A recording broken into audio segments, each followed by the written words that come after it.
I had never been one to entertain the paranormal or any notions of the supernatural.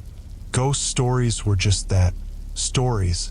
And yet, I found myself in a situation I could not explain, one that began with something as simple as an email.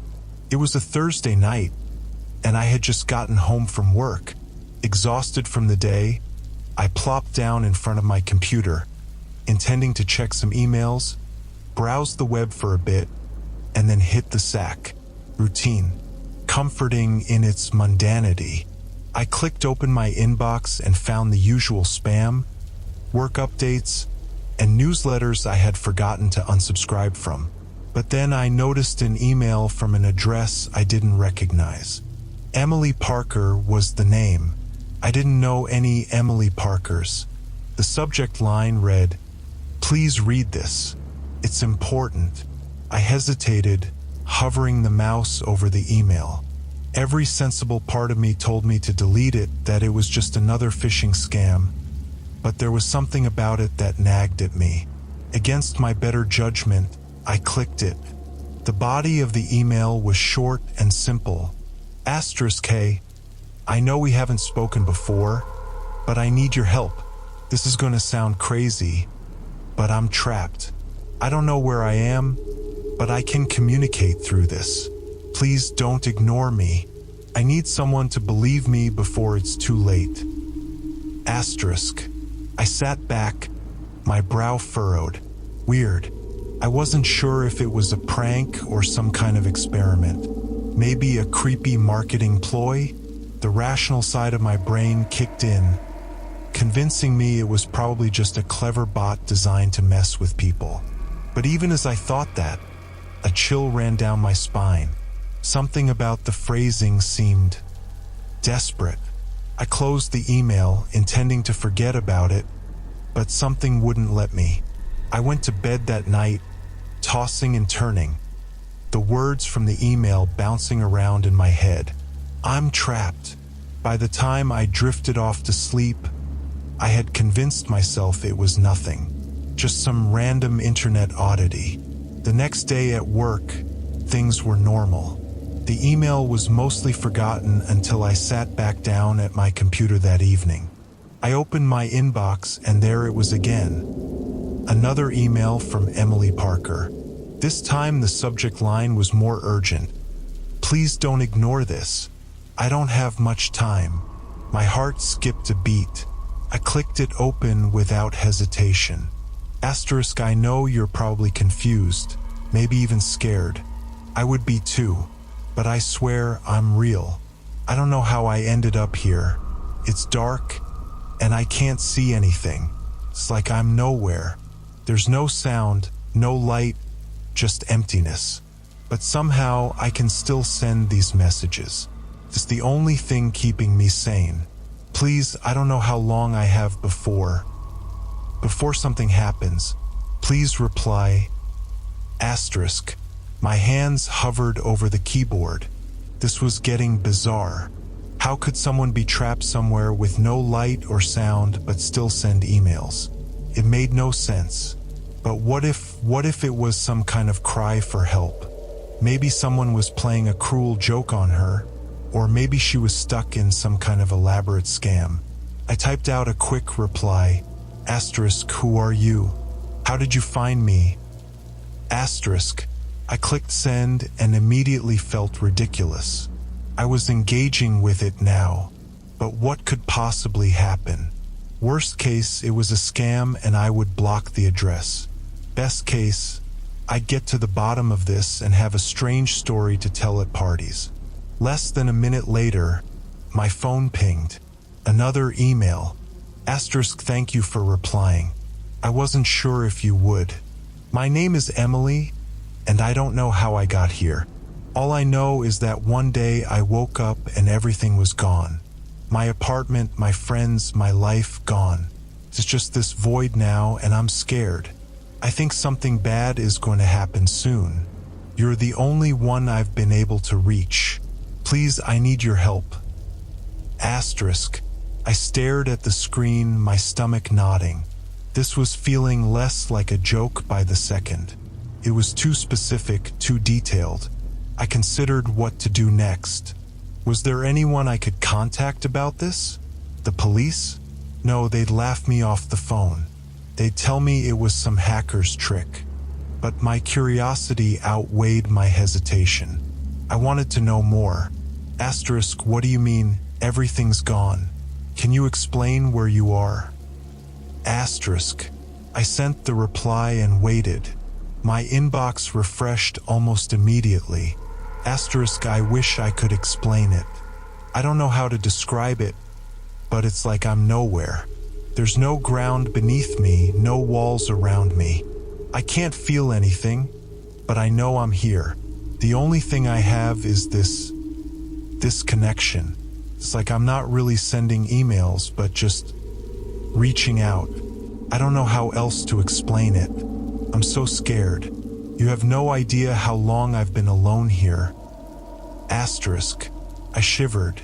The room suddenly felt colder. This was too much, but something inside me wouldn't let it go. I kept replying. Do you remember anything before you woke up there? There was a longer pause this time.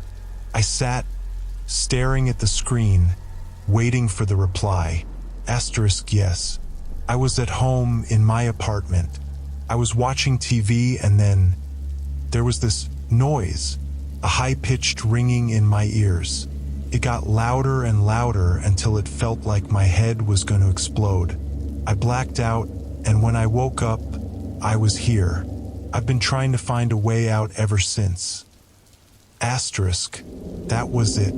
I was hooked. It didn't make sense, but I was invested now. Maybe it was a hacker or someone playing a long con, but I couldn't stop. My mind raced through possibilities, trying to rationalize the situation. Maybe she was stuck in a coma, sending these messages through some dreamlike state. Maybe it was some experimental AI trying to simulate a trapped consciousness. Every explanation seemed crazier than the last.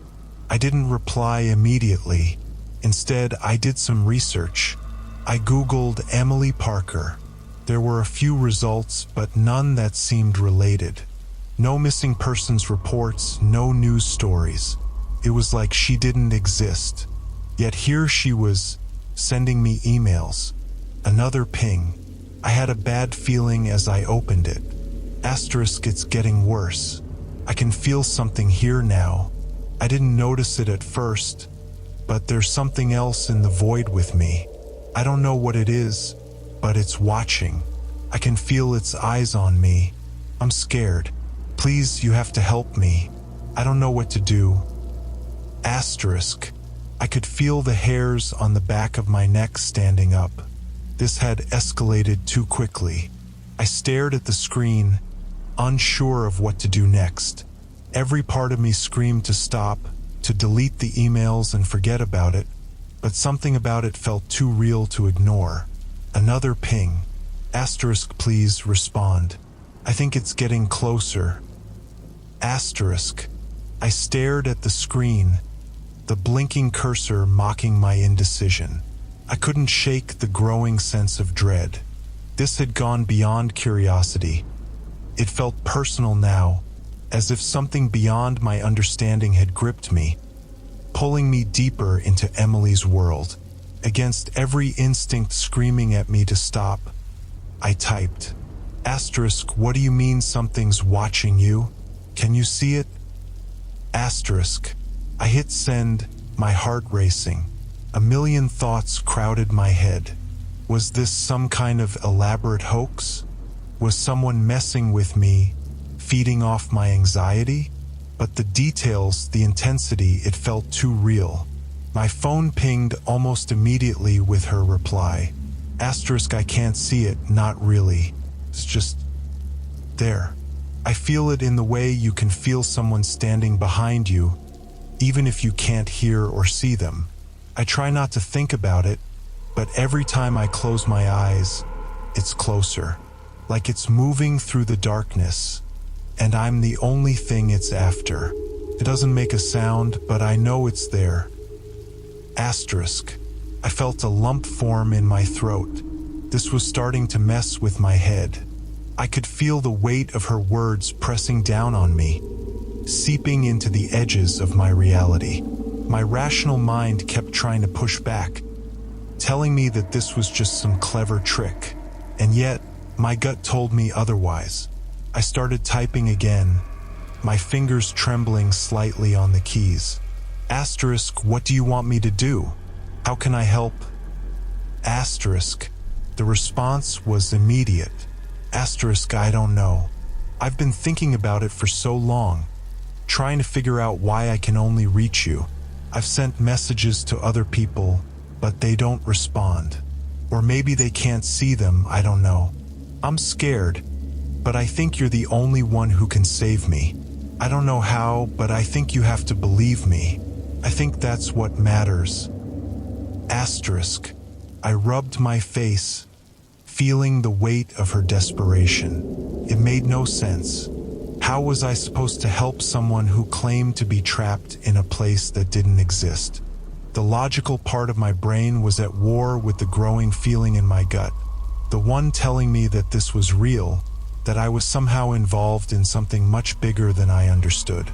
But the more I thought about it, the more absurd it seemed. I decided to try another angle. Asterisk, is there anything around you? Anything at all? Asterisk. There was a longer pause this time. My inbox stayed still for nearly 5 minutes. I was beginning to think that maybe she was gone, or maybe she'd stopped replying. And then, finally, the email popped up. Asterisk, no. There's nothing. It's just darkness. I've been walking for what feels like days, but I never reach anything. I don't get tired, though. It's like my body doesn't exist, only my mind does. It's hard to explain, but I'm not hungry, not thirsty. I just am. But the thing, it's there. It's watching. I know it. It's the only thing that feels real. Asterisk. I swallowed hard. This was becoming too much. My thoughts raced. What if she wasn't lying? What if this was some kind of supernatural thing? I didn't even believe in ghosts, but what if? I felt like I was standing on the edge of a cliff, staring down into a void I couldn't possibly understand. The same void Emily claimed to be trapped in. I tried again, unsure of what I was even hoping for. How do you know it's me that can help you? This time, the reply came almost instantly. Asterisk, because you're reading this. You're here. You keep responding. You're the only one who's not ignoring me. I've tried everyone else, but it's like they don't even notice. I think you're supposed to help me. Somehow.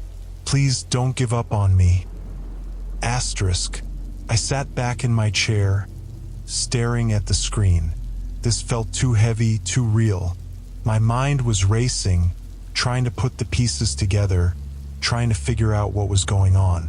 But there were no pieces that fit. None of this made sense, yet I couldn't shake the feeling that I was in too deep now. I had started something, and I wasn't sure if I could stop it, even if I wanted to. The screen pinged again before I could even reply. It's getting closer. My blood ran cold. The fear in her words was palpable. My own heart began to pound faster, as though I, too, could feel this thing drawing nearer. I didn't know what to say, what to ask. How could I help someone trapped in a place I couldn't see? A place that might not even exist.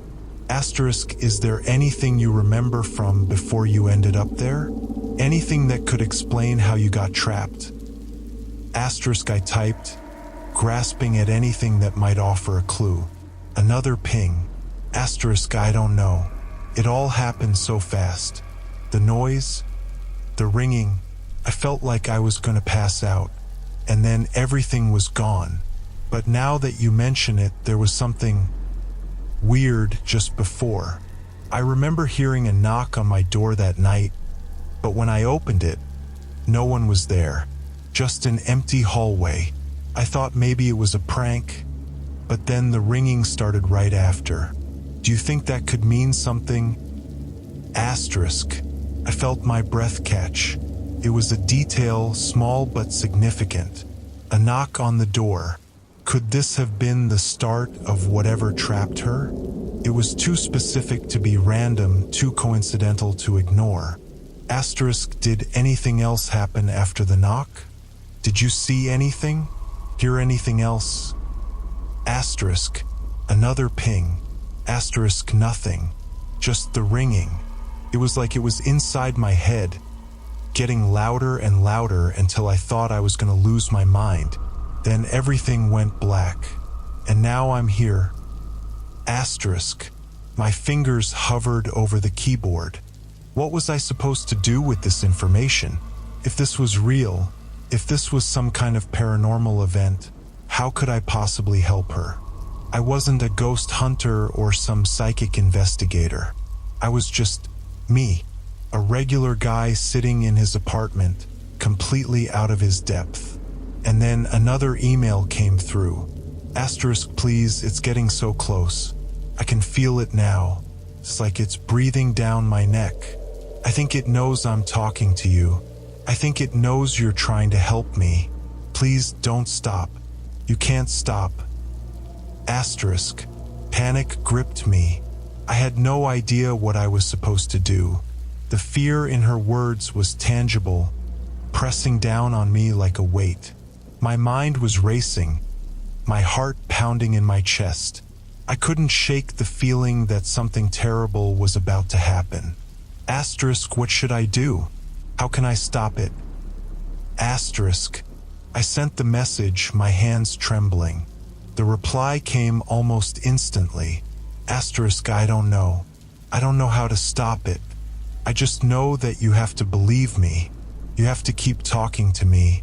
I think it's trying to take me, but as long as you're here, as long as you believe, maybe I can hold on. Asterisk. My mind was spinning. Couldn't stop. I had to keep going. I stared at the screen, my hands trembling, a cold sweat breaking out along my forehead. My apartment suddenly felt smaller, the air heavier, as if the walls were slowly closing in.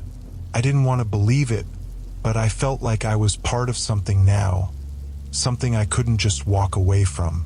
Emily's words haunted me. Asterisk. You have to keep talking to me. I think it's trying to take me, but as long as you're here. Asterisk. I typed, my thoughts frantic. Asterisk. I'm not going anywhere. I'll stay with you. We'll figure this out. Just hold on. Okay. Asterisk. I sent the message, my heart racing. I wasn't sure if I could actually help, but I couldn't let her down. Not now. I waited for her response, each second ticking by like an eternity. Finally, the ping I'd been waiting for arrived. Asterisk. Thank you. It's getting harder to think clearly. It's like this thing is trying to pull me into the dark. I feel it all around me. Please just keep talking to me. Tell me something, anything. I need to stay focused. Asterisk. I leaned back, racking my brain. What could I possibly say? How could I distract her from whatever nightmare she was trapped in?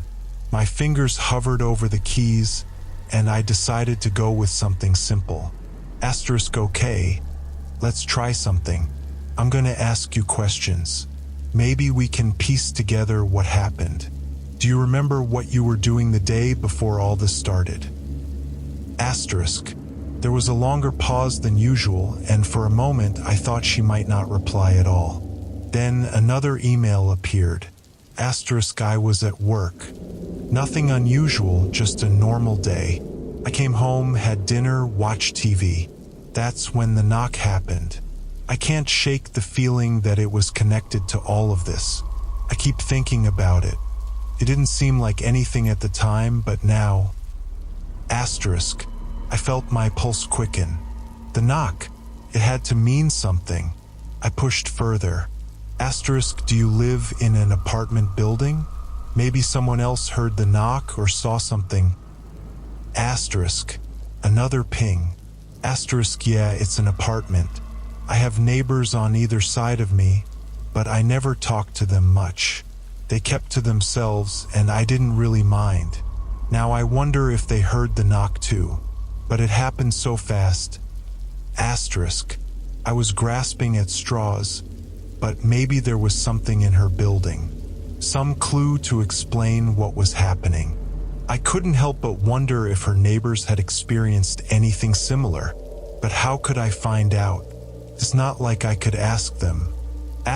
Do you remember anything unusual happening in the building? Any strange noises or people? The reply was quick this time. Not that I can remember. Everything seemed normal. I never really paid much attention to my neighbors, but now I'm starting to think there was something wrong. I keep going over that night in my head, and I realize how quiet everything was after the knock. Almost too quiet. It's like the whole world just stopped. The knot in my stomach tightened. I had no idea what to do with this information, but I felt like I was on the verge of something, as if I were peeling back layers of reality I had no business exploring. I tried to focus, keeping her talking, hoping that if I kept the conversation going, the thing she feared would stay at bay. Tell me more about the knock. Was it loud? Did it sound like someone trying to get your attention? Or more like a warning? I wasn't sure what I expected, but when the next email came through, her tone had changed. Now that you mention it, it didn't sound like someone trying to get my attention. It was almost tentative, like whoever or whatever was on the other side wasn't sure it wanted to be noticed. It was soft but deliberate. The more I think about it, the more I feel like I shouldn't have opened the door. Maybe if I hadn't... She trailed off, and my skin prickled with unease. This wasn't just a coincidence. The knock had to be the key to everything. Something about it had drawn her into this void, and now she was trapped there. And whatever was with her, the thing getting closer, was connected to that knock. I tried to stay calm, to think clearly. Do you remember anything at all when you opened the door? Was there anything strange in the hallway? Or was it completely empty? Her response came slower this time, and when I opened it, I could almost feel the fear bleeding through the words. The hallway was empty. At least that's what I thought at the time. But now, I'm not so sure. I remember feeling something. Not seeing, but feeling like there was someone or something just out of sight. Like it was waiting for me to close the door. I thought it was just my imagination, but now I'm not so sure. I think it followed me. A chill ran down my spine. The hairs on the back of my neck stood up. This wasn't just a knock.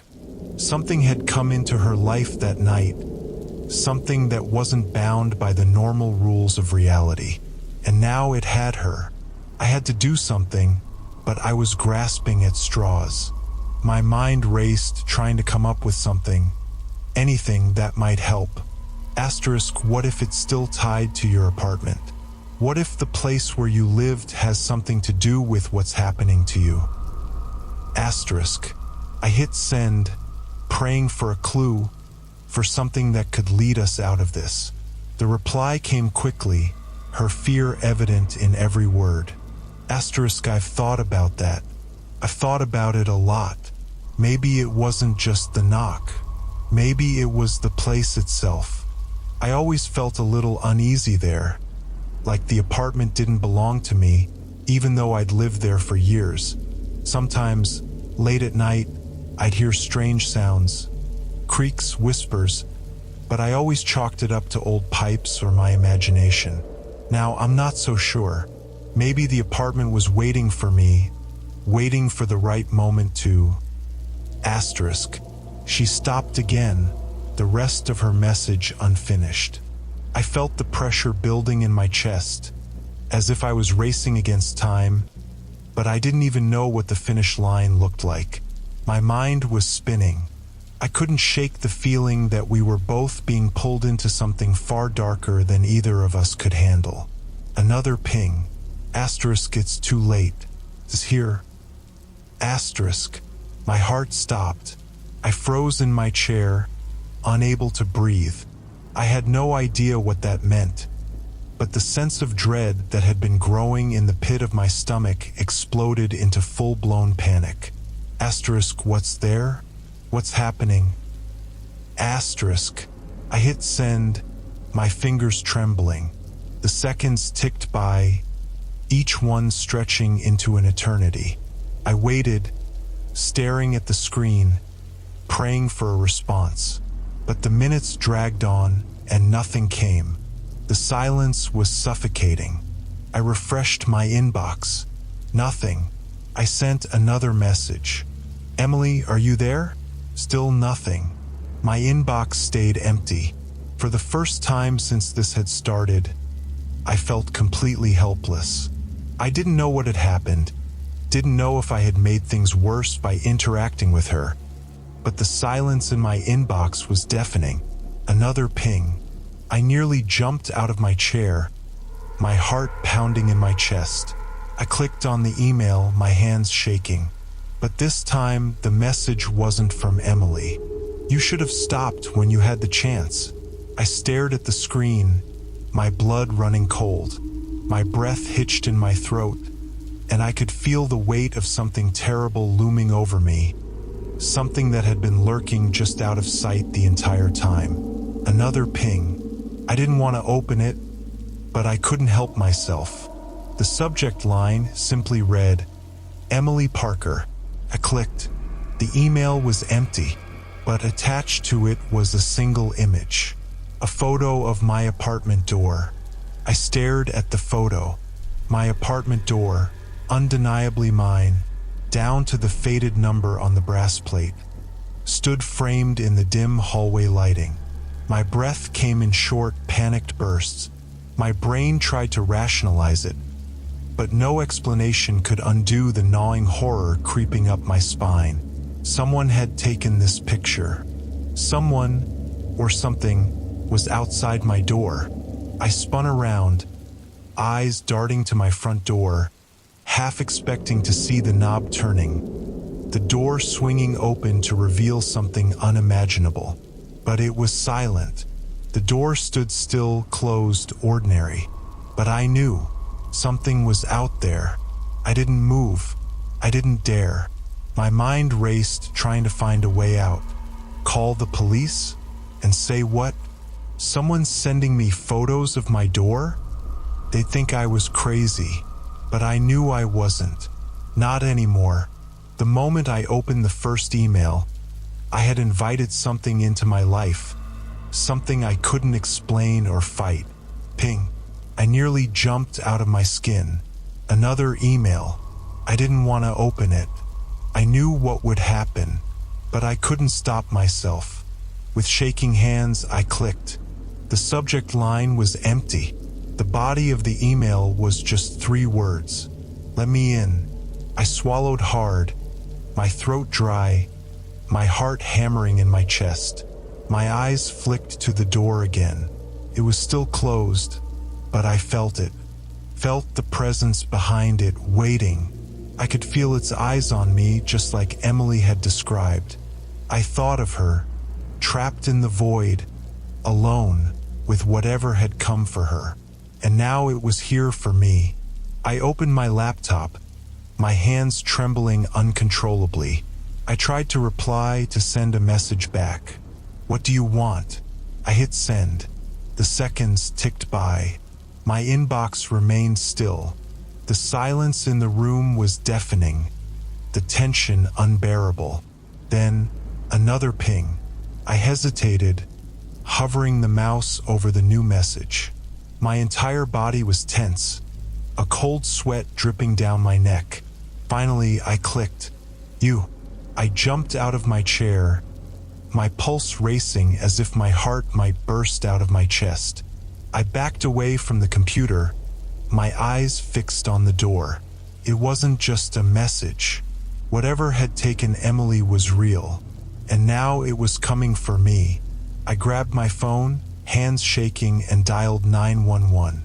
My breath was shallow, my voice barely a whisper as I explained to the dispatcher that someone, or something, was outside my door.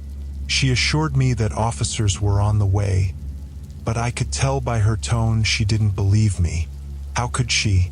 I hung up and backed into the corner of the room, eyes glued to the door. The minutes dragged by like hours. I was waiting for something, anything, to happen. The sound of footsteps. A knock, but it remained eerily quiet. Then the knock came, soft, tentative, just like Emily had described. My blood ran cold. Another knock, this one more insistent. I pressed my back against the wall, every muscle in my body tense. I didn't answer, couldn't. The knocking grew louder, more urgent, each strike sending a jolt of terror through my body. It wasn't asking for permission anymore. It was demanding entry. I squeezed my eyes shut, hoping it would stop, hoping the police would arrive in time. But deep down, I knew they wouldn't. This wasn't something they could stop. The knocking stopped. I opened my eyes. The silence that followed was even worse. I knew what was coming next, knew what it wanted. Then the doorknob turned.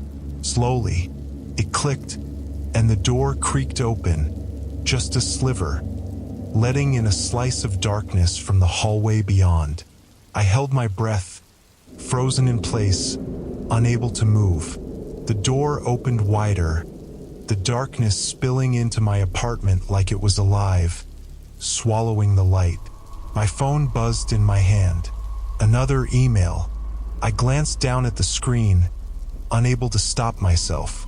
It was from Emily, or whatever was pretending to be her. It's over. The door swung open completely, and something stepped inside. The last thing I saw before everything went black was a figure standing in the doorway, featureless, faceless. Just a shadow made flesh, reaching out toward me. Then, nothing. Just the void. The same one that had taken Emily. The one that would take me. And then the darkness whispered, "You should have stopped." When the police arrived, they found the door to my apartment wide open. Inside, the lights were on, the computer still humming, an unread email in the inbox. But I was gone. There was no sign of a struggle, no trace of where I had gone. Just an empty apartment, and the last email I had sent, still waiting for a reply that would never come.